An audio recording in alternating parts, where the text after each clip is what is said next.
Cloud, and then I'm going to turn on the live stream to Facebook.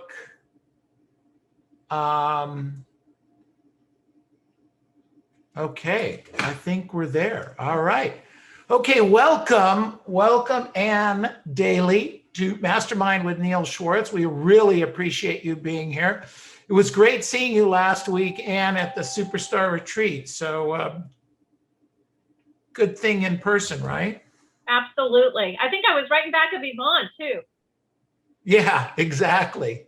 Exactly. No, it was a great event. Lots of energy, lots of good things happening. So, and it'd been almost 2 years since most of us had seen each other in person. Some people lost weight, some people gained weight. I gained most of the weight, I think, from most of the people that lost the weight. So anyway, one of those kind of things. So Ann, what I wanted to do is kind of start off a little bit with a Reader's Digest version, where you work, the business that you do, how long in the business, you know, that kind of stuff. Would you kind of go through that for our group that's right now? I am with Remax Gold in the Sacramento area. I work with my husband and my son. My son, Brendan Alvarez, just joined your group, I believe. Some of you may have role played with him. Thank you, Neil. You're welcome. So we service the greater Sacramento area. I think most of you know where that is. We're much more affordable than LA or San Francisco. So we tend to attract, buyers are looking in our area for sure. We've got a great business. You can always tell when it's a smaller town when you say what's nearby instead of what's in the town. So we're about 2 hours from San Francisco and about an hour and a half from Tahoe. Right. No, Sacramento's a great area, absolutely. And you're right, it is much more affordable and very, very nice. Good stuff. And so how long in the business? Okay, 32 years. And I don't know why you're afraid of saying it. I've been doing this for 44 years. But you're Neil. You're allowed to. Oh, okay, I get it. I'm not sure what that means, but good job. Thank you. All right, so 32 years, always partners with your husband? No, he joined me in 2004. Okay. And he came from a different industry.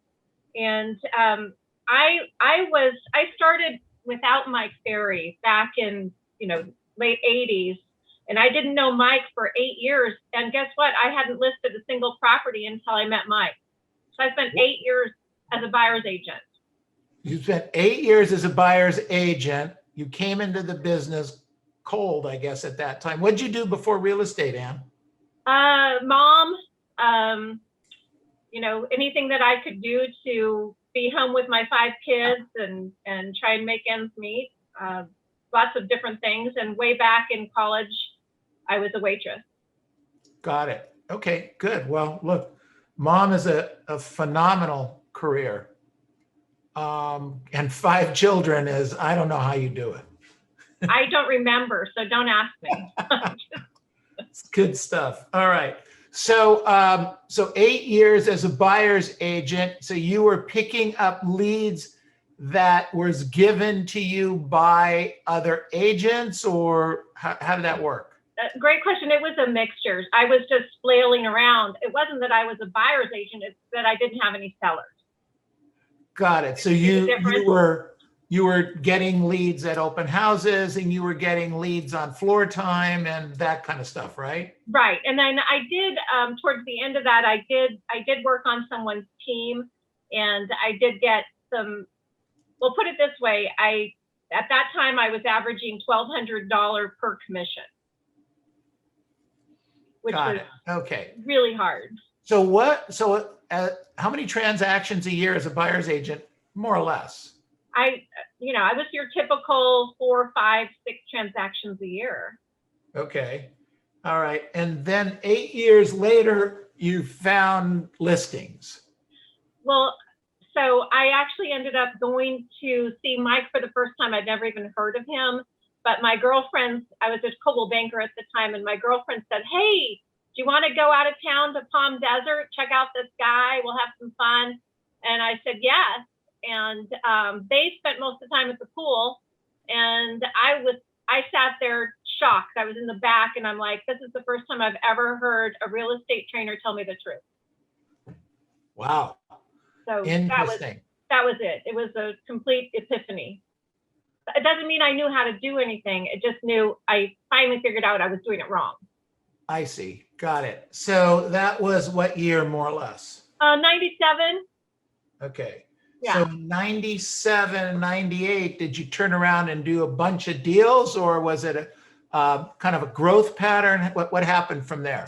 I'm not a miracle story. I'll tell you that. I stuck my toe in the water. I participated. I think at the time they offered 2-on-1 coaching. Do you remember that? Sure. And I think Dean Souza was one of my coaches. Poor guy. Uh-huh. We're friends today. So I was the typical show up for calls sometimes, do the homework sometimes. But the funny thing is I tell Joe this story, is I finally forced myself to make phone calls. I locked myself in the conference room at Coldwell Banker, and because I didn't want anybody to hear me. And I was making like a just listed call, even though I didn't have any listings. And I was calling into a neighborhood that I used to live in. And the lady said, "Gosh, yeah, I'm so glad you called. I actually have a home I'm going to be selling." And I almost dropped the phone. And at that time, it was a struggle for me to make 7 contacts a day. It was a struggle. I maybe did it a third of the time. And then I got Wait, that was 7 contacts a day, not 7 contacts an hour, right? A day. And how many hours were you prospecting? Probably 2.5.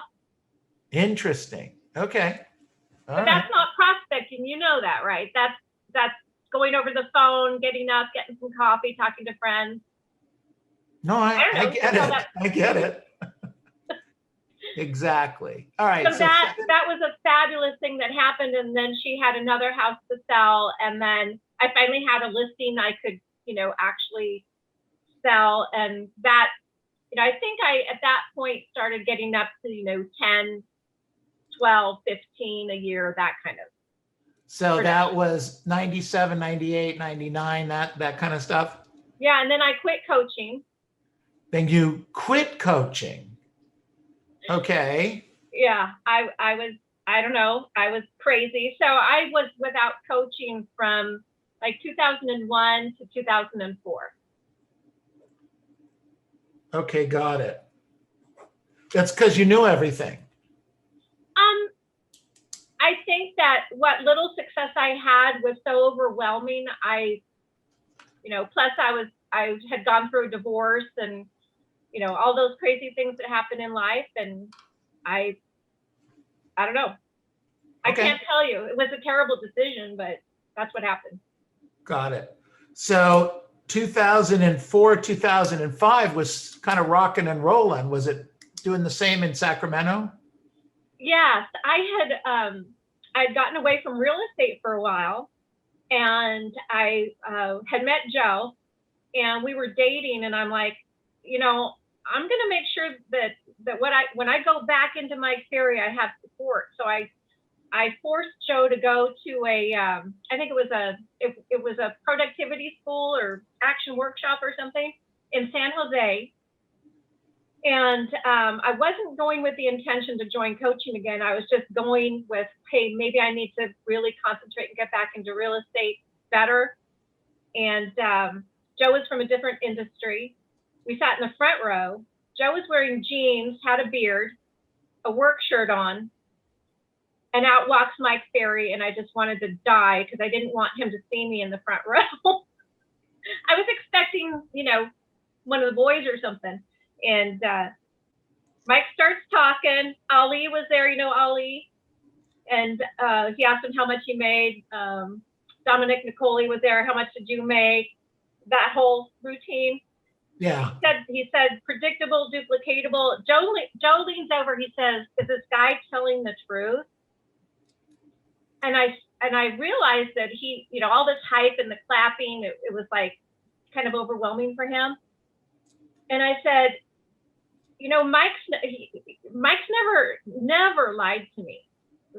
My failure is my failure. If I had done what I was told, I'd be where Ali is now. So it's not Mike's fault, and he always tells the truth. And Joe said, "Well, then we're joining coaching." And he wasn't even in real estate. Interesting. So we went to the back and put it on a credit card, and that was it. And so what started to happen for you? So because I was kind of rusty, and I was trying to act like I knew what I was doing, because I was trying to show Joe. So I didn't admit I'd never called him expired before. So I just started calling him. And then where we had our biggest success is we got in the car and started door knocking expired all day long. And that was enough to get the ball rolling. And, we did, I don't know, I could look at the analyzer, it's still in there, but we did 20, 25, 30, 35, 50, we just started building.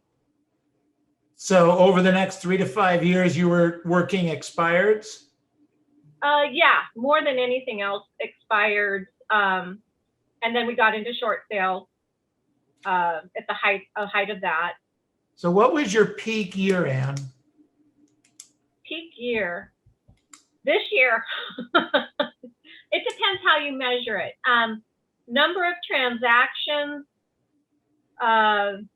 it was 123 transactions. If Joe were here, he'd know right what it is, but I think it was 2008, 9, or 10, somewhere around there. Okay. But the money was poor. I mean, sales prices were lower. Right. And so it was easier to get listings, but not so easy to sell them. That whole thing, off 180 degrees from what we have today. Correct. So you're going to end, 2020, what was your gross commission? Gross commission, we always do at least 500,000. Okay. 2020 was a pretty good year. This year is going to be better. This year, our goal is 60, and that's like 750. And right. You're on track. Yes. And what happened in 2020 is I stepped away from coaching for Mike. So I had really gone into more of a part-time selling because I was coaching 36 people.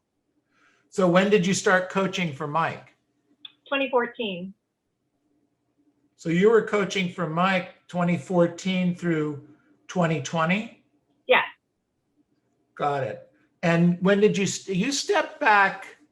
You were still coaching when I saw you for Melinda, right? Yeah. So because we were together for the production retreat last January 2020, and I was still a coach. And then Valentine's Day, I stepped down. Got it. That was a present to your husband? Well, it was one of the best experiences that I've had. But I also love the joy of selling, and coaching is I don't have to tell you what a big responsibility it is. Yeah, absolutely. So 2020 sent a lot of agents south for a little bit, and a lot of agents used it to propel themselves. What did you do during that? What was it that what got into your head, and how did you work with all of that? I'm really glad that you brought that up, because this is the essence of Mike Ferry, right? So, when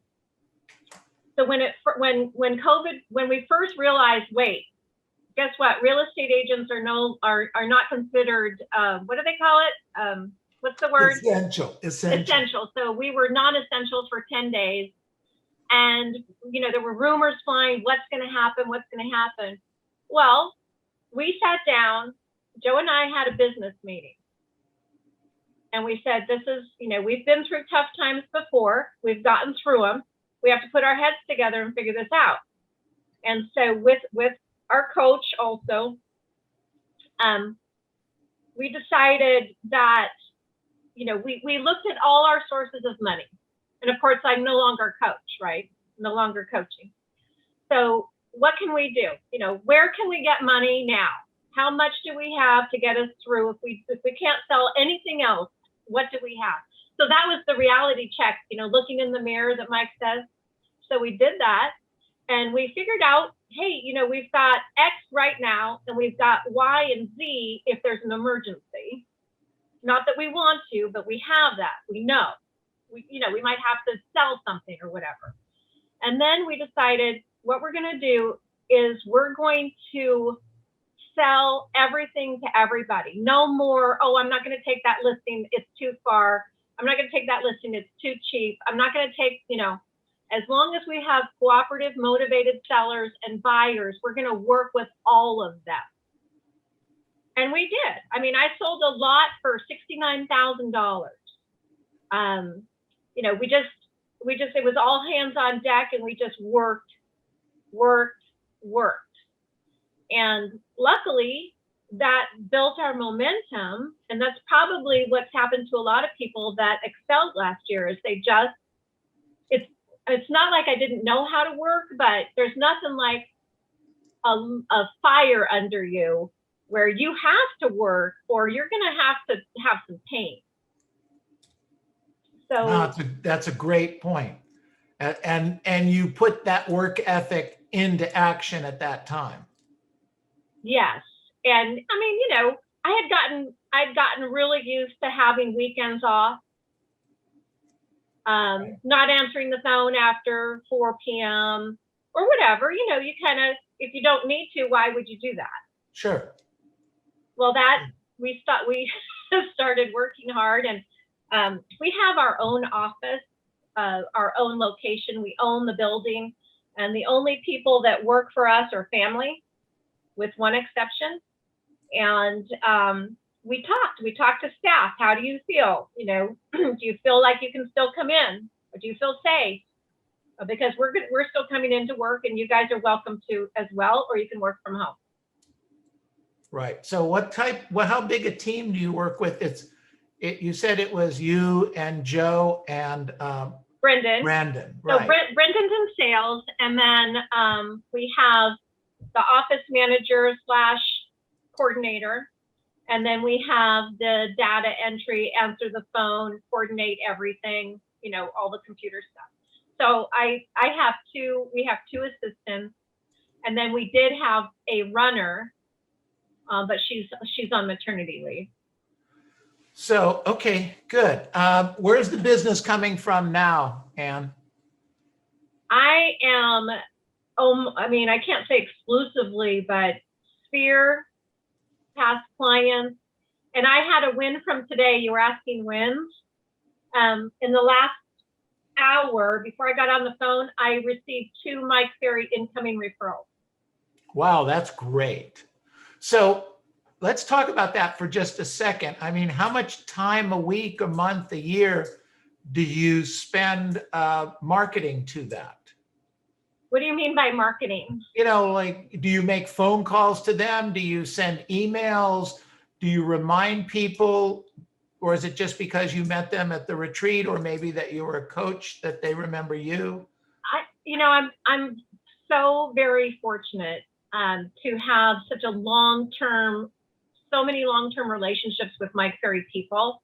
And so if somebody doesn't know anybody in Sacramento, they might call like Neil Weichel or, anybody that we've known for all the time. Josh Barker was a huge source.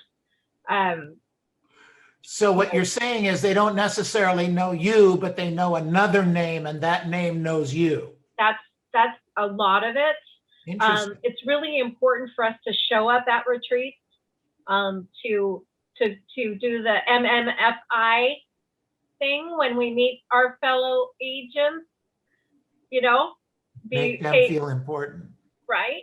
So, and I think that, like everybody else, I got rusty for the last year and a half or two, just being around people in person. I mean, it takes a lot of energy and attention and awareness to make people feel important. Well, that's, I mean, that, if there's nothing else from this interview, you know, if you've got your head on straight and you're focused on other people, that's, to me, that's the golden standard of our industry. You think that's your superpower? I think that is part of it. I actually wrote down, without a doubt, the most important thing that has helped my business grow, helped me grow as a person, is the attention to mindset work. Interesting. Tell me more about that. I think that maybe I just had a weak mind. I don't know, but I really needed to work on it. Without your head on straight, I think in life, in all industries, and especially in a drama-filled, money-filled industry like what we have, if you don't have control of what's going on in your head, or at least aware of when you need to have control, it's gonna, if you last, you're gonna be burnt out. So what are some of the things that you do to help you work and keep your mindset between the lines, so to speak? So that, I'm sure, you know, because I've seen some of your other interviews, right? And a lot of people talk about their morning routine, right? And that's where we start, and it's been since the very beginning. So regularly since 2004, I have different variations, but I always start the day. I actually write in a journal. Hopefully somebody will throw those out when I die, because who would want to read through all these years of the same thing?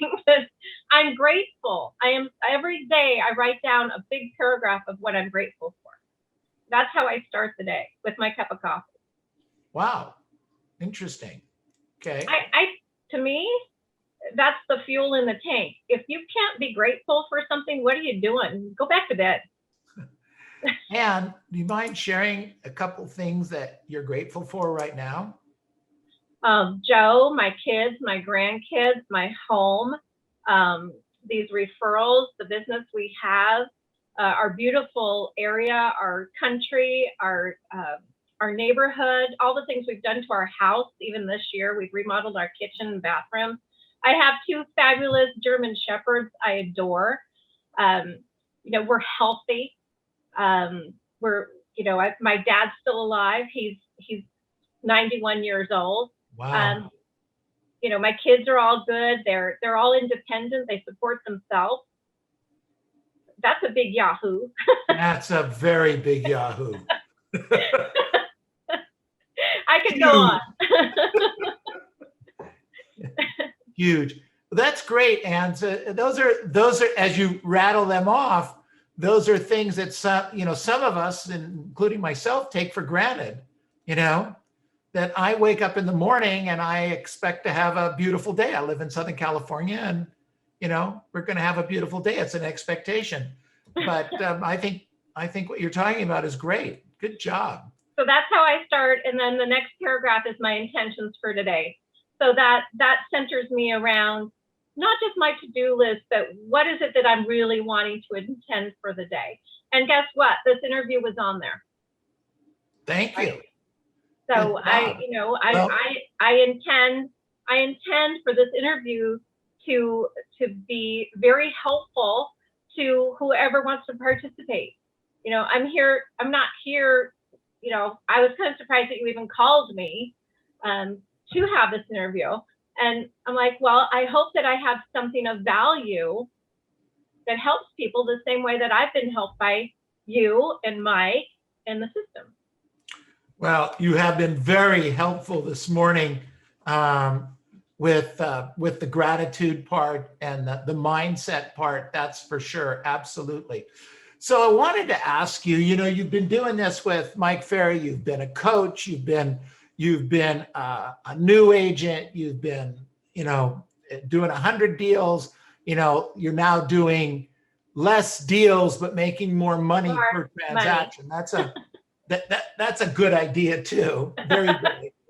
Yeah. But I want to ask you, is there a particular script or scenario or situation that you come across, either you personally handle an objection this way, where when somebody says to you blah blah blah, you go, wow, I've got that, I'm okay with it, or maybe you've heard another agent talk about it.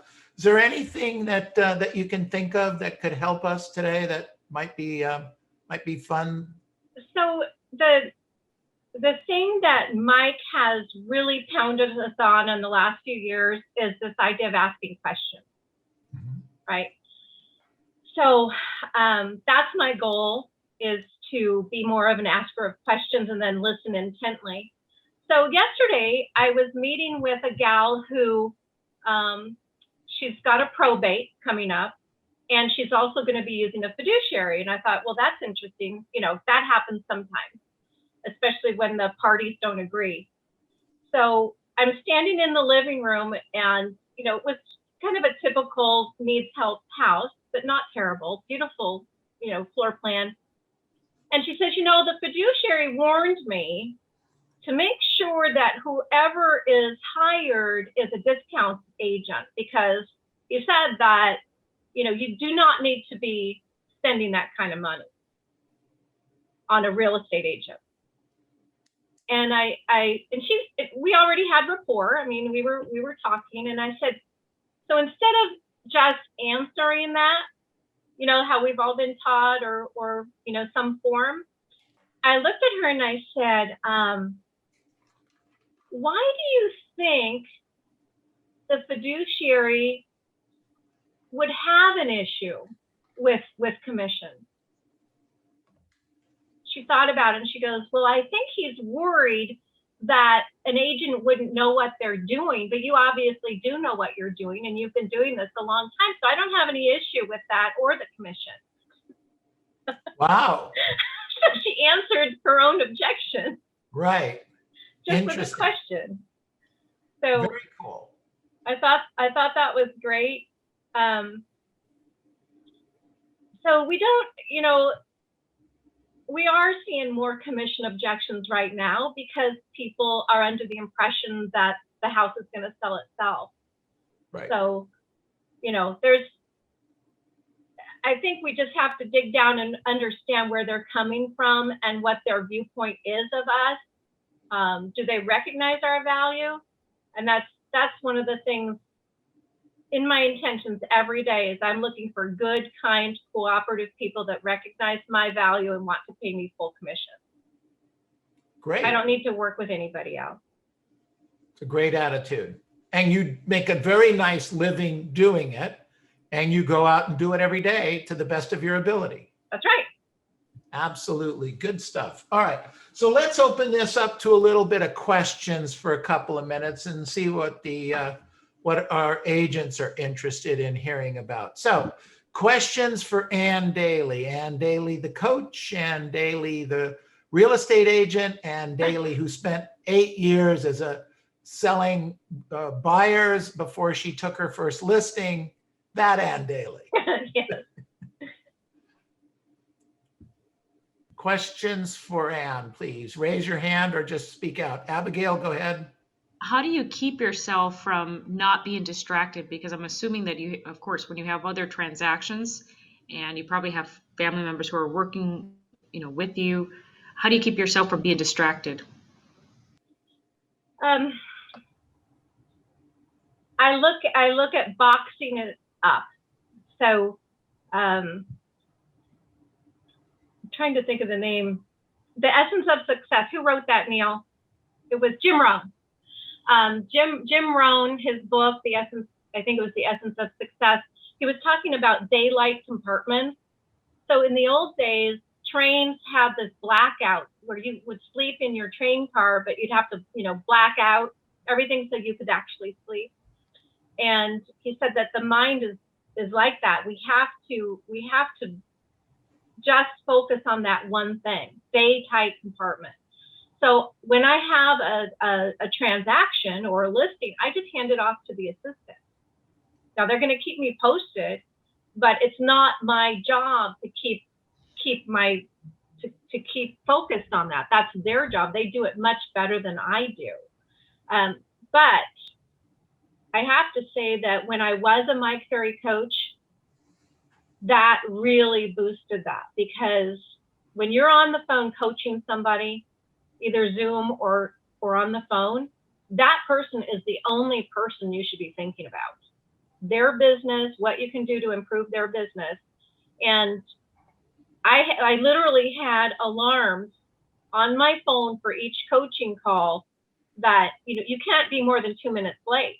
I mean, you have to be so focused and intense, and then the next person comes, and then you're with that person. Now that intense focus, with no other thought of anything else at that time, I learned I could do that, even though I'm an expressive. I was able to do it.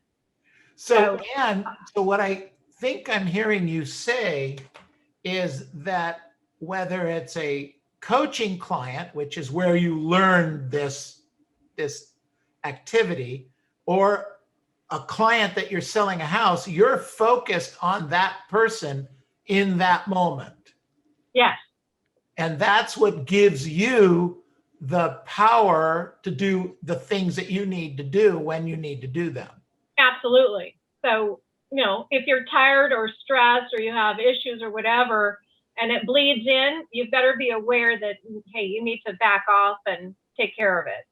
You can't bring that to work. And you can't be, well, you're prospecting, day trading. Is that okay? Just Amazon, that's all. Oh, just Amazon buying. But day trading's not a good thing. Okay. Got it. Great question, Abigail. Thank you. Thank you. Who else had a question? I saw a hand go up. Tess, go ahead. First of all, Ann, thank you for taking the time. I have a question in reference to when you said you did your business on door knocking at the door. So the question was, if the first time you go there and then they're not there, how many times did you go back to that expired to be able to so on that? This is a different time, right? This was back in 2004, 2005. So it really depends on how many, if that's your intention, well, how many are available in the marketplace? If you've got time and you're there anyways, I'd go back. But what we learned was, let's say a typical agent makes 20, 25 calls to expired or whatever, and you get 1, 2, 3 conversations. At the door, it was like 1 in 5, 2 in 5. Like, we could get people at the door, and we did it all during the day. So it took about the same amount of hours, but it was more efficient per door than per phone call. And so do you go back to those people that if you cannot get a hold of them, how many times do you go back? Do you go back 3 times and then you just give up, or how does that work? From my own experience, it was so labor intensive to track all these things. We normally didn't go back. Oh, okay. We would pick, because Sacramento has 2 million people. So we would pick a region to go to, and then the next day go to another region.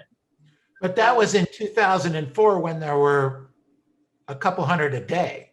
Yeah, there were more. There were definitely more. But again, like anything else, the expireds were the ones that had the issue. If it's a perfect property, it's going to sell. Right. Exactly. Got All it. right. Thank you. Okay. Cool. Perfect. Excellent. Good question. Who else? Hey, Miguel Sola here. Miguel, go ahead. Thanks again for taking the time.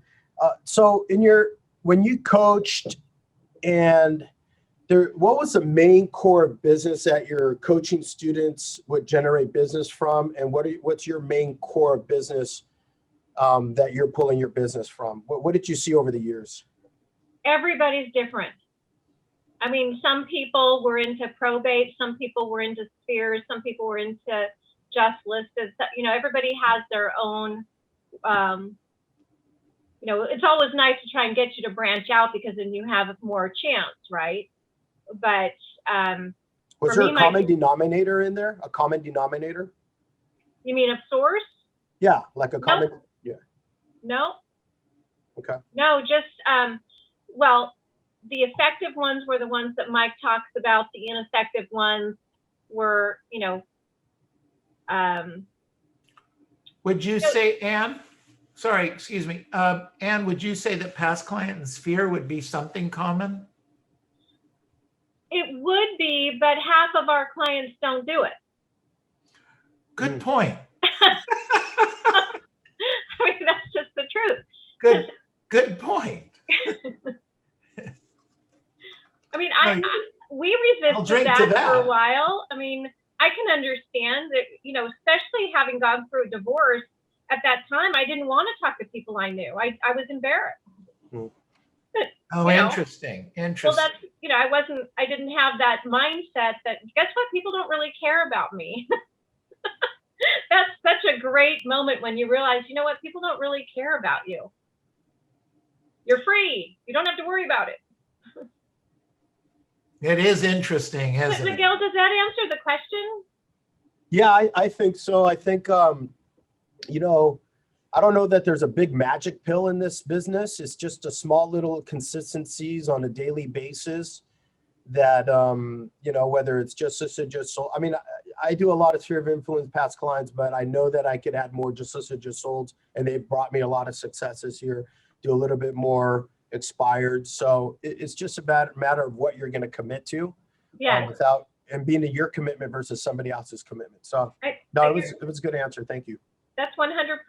That's it. What you're willing to do and what you're committed to, that's the source. Yeah. Thank you. Great. Perfect. Okay, good.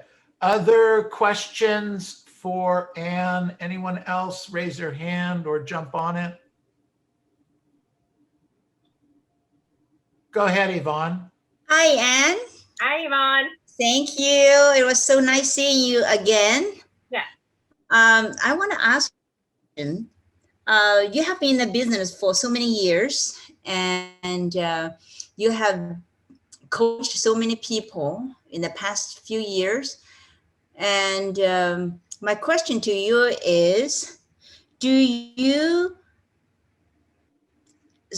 discipline yourself to work hard so that you don't have to work on the weekend, or do you have a time set off?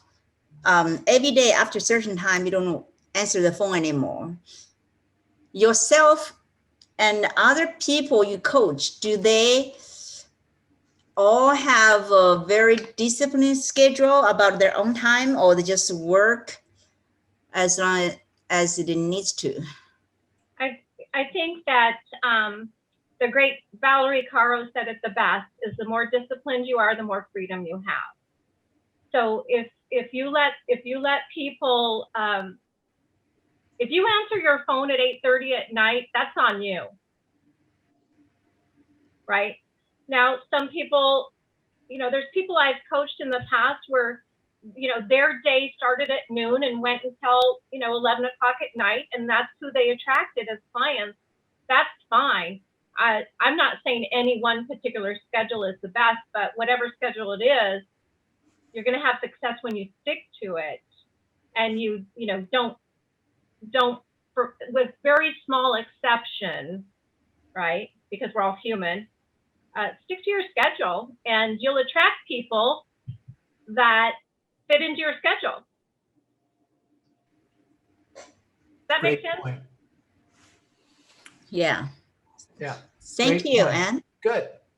Good stuff. All right. Other questions for Anne as we're winding down here? Good stuff. So, Ann, I have a question. We've spent the last, this past week on our sales meetings doing recaps of the retreat. Someone like you that's coached and been an agent for many years, what were a couple of your main takeaways from the retreat this year? So a lot of the retreat for me was outside of the material, seeing the people, sharing, realizing that I was out of practice in large social situations. What do I need to do about it? Right? And also, how many people were at that retreat that was their first exposure to this material?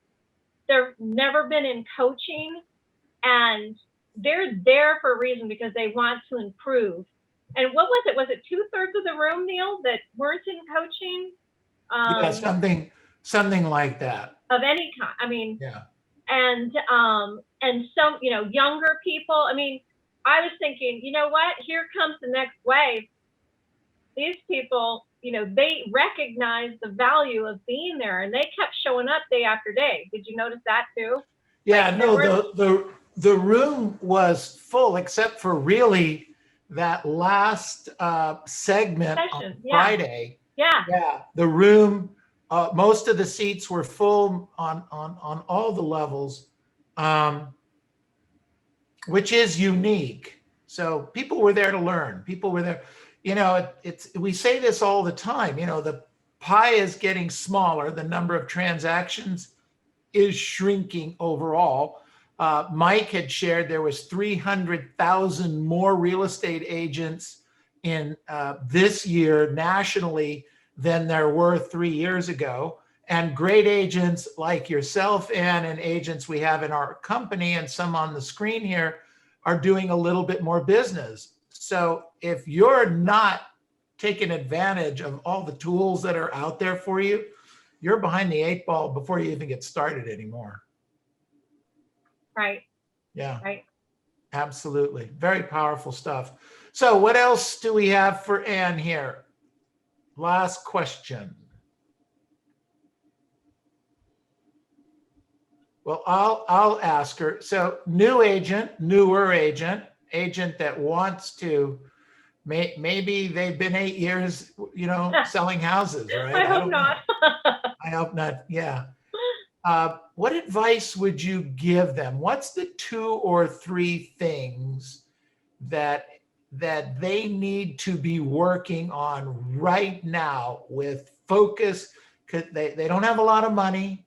They have their skills. They have their either they're in coaching or they're with our organization and they have that kind of stuff. What's the 2 or 3 things that you would focus them on to get a few listings and make a few sales right now?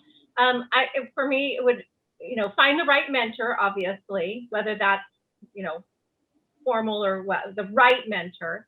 Surround yourself with people that are going to support you in this endeavor, because as soon as you start having some success, it's not going to be pleasing to everyone. They may say it is, but it makes everybody uncomfortable when you change. So when you start to be a great salesperson, it changes you, and that's just the reality. So you've got to be okay with being different, right? So mindset work. I would definitely have the mindset routine first thing when you get up. Get your head on straight. Limit the media, like what Mike says, and read some great books. Mastermind is finding a mastermind group is so vital, that these are folks that have become lifelong friends that you can turn to, that really do support you. That's a key. That if there's a new agent that doesn't have that going on, I'd say, you need to look around. And if you don't have one you can join, start one. Great advice. Good stuff. Thank you. Thank you so much. Unmute yourselves, please. Unmute yourselves. Let's give Ann a big thank you. Woo! Thank you. Thank you guys. Appreciate it. We appreciate you. And Thank your you so time. much. Thank you. And one of the things that Thank we do you. right now, you're welcome. I don't know if you have a hard stop or if you can hang around. I We can hang take around for a little bit. we take a few minutes now and we kind of go around and everybody talks about what they learned from your talk and the information and the interaction. So let's talk about what'd you learn today? What'd you learn from Anne and things that she's got going on? Okay, what did we learn? Go ahead, Tess. What I hear from Anne is this: even as a seasoned agent like her, she even said it herself. She, like, because of this COVID, she still needs to practice, and she has to be around people, to be able to bring back where you were before. Right. I think that's huge. That is so huge. And I like what she said about the journal in the morning, because I have to have time in the morning for myself and me only. And that is really, really No, that's absolutely good. That's good when you job. see your gratitude and you're by yourself, you think your day. Absolutely. Very good. Awesome. Thank you. In talking to a number of agents, both at the retreat and here over the last 4 or 5 months, it's amazing to me because we have this virtual office. We have people that come in and out all the time, and some more, some less. But every day you can count on some group of people being here and doing this. And I was very surprised at how lonely so many people were and didn't have any of this. And it's we take this for granted at some level. So don't. I talked to 300 agents personally at the event and invited them. Now think about this. I invited them to role play with us on a regular basis, saying you've seen a few more people show up, but I did talk to 300 people personally. Okay. And yet we've had 20, 25 respond to coming, and maybe 8 or 10 actually show up. I don't understand people, but keep this going. We're committed to doing it. You need to commit to making sure that you show up on a regular basis. So I did learn that over the last few weeks. Okay, what else did we learn today? What else? Go ahead, Robert. Well, first of all, Anne, thank you so much for being here. And I do want to point out, you mentioned how you always want to help people and you hope that they get something out of this. You don't know this, but we actually get more out of you because we have a recording of you doing a live listing presentation at a retreat. And we've watched that for training before. So you deliver a lot more to us than you even know.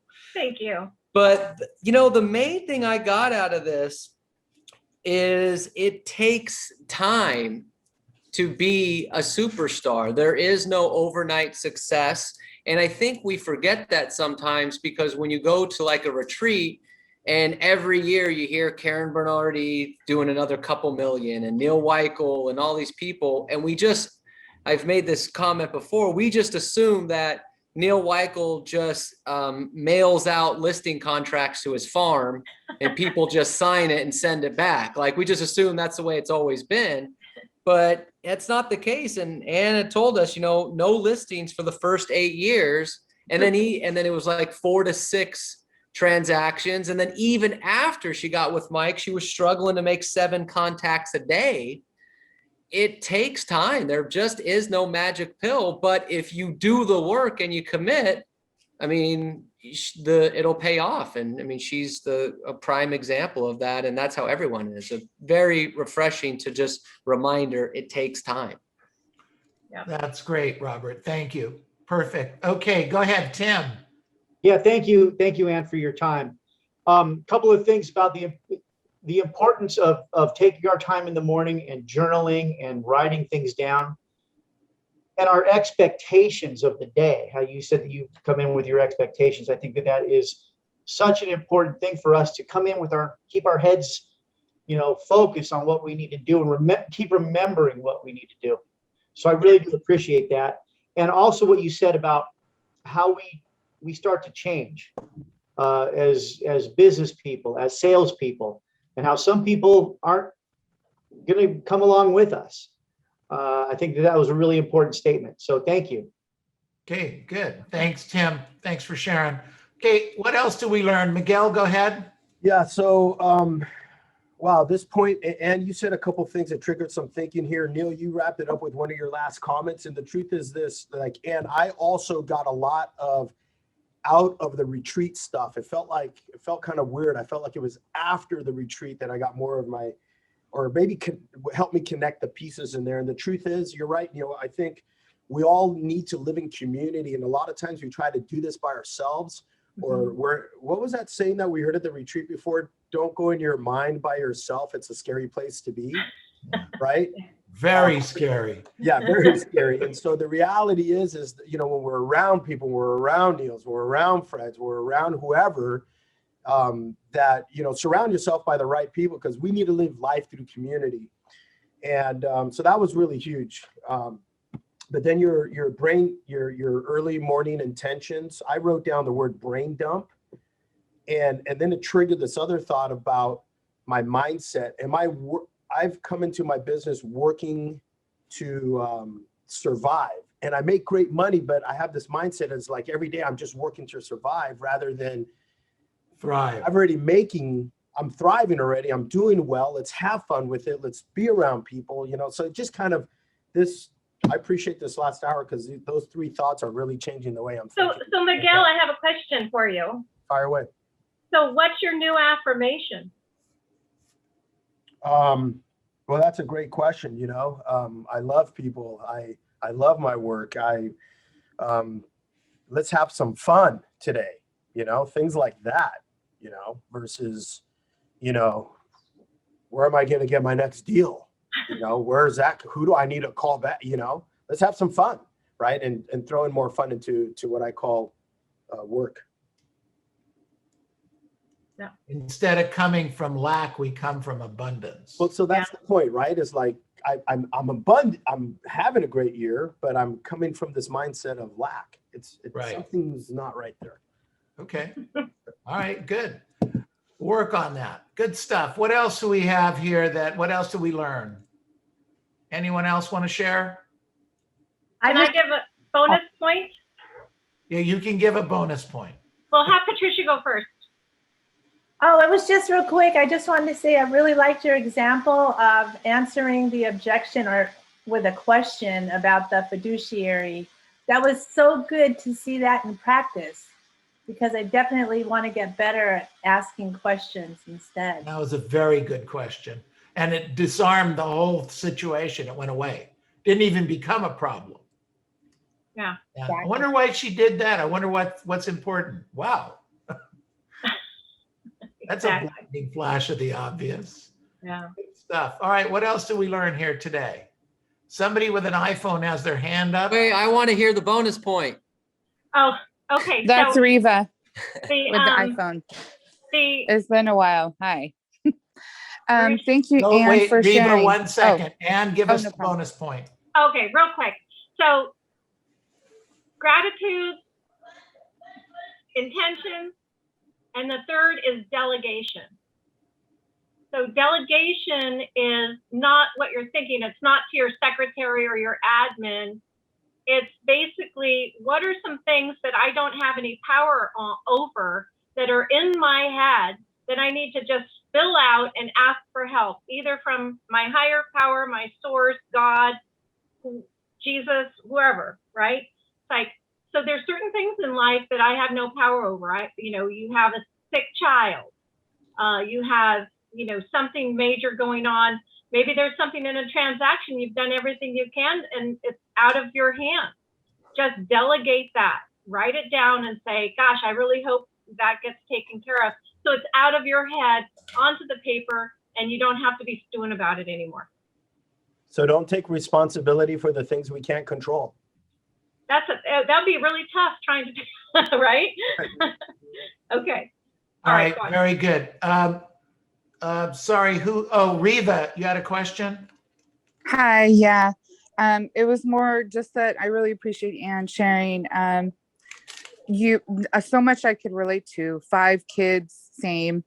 You know, just well, possible divorce in my future, who knows? But just really appreciate everything that you shared. Just very, very good content.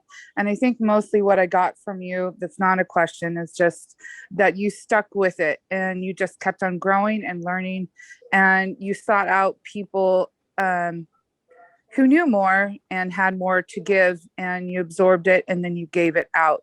And when you learn and you're of service, I can see that you're just gonna, help other people succeed. And that's what I hope I soon to become. I've had a very hard year, but like the Energizer Bunny, I see that in you. And I hope to be that too, and to start to have the same success.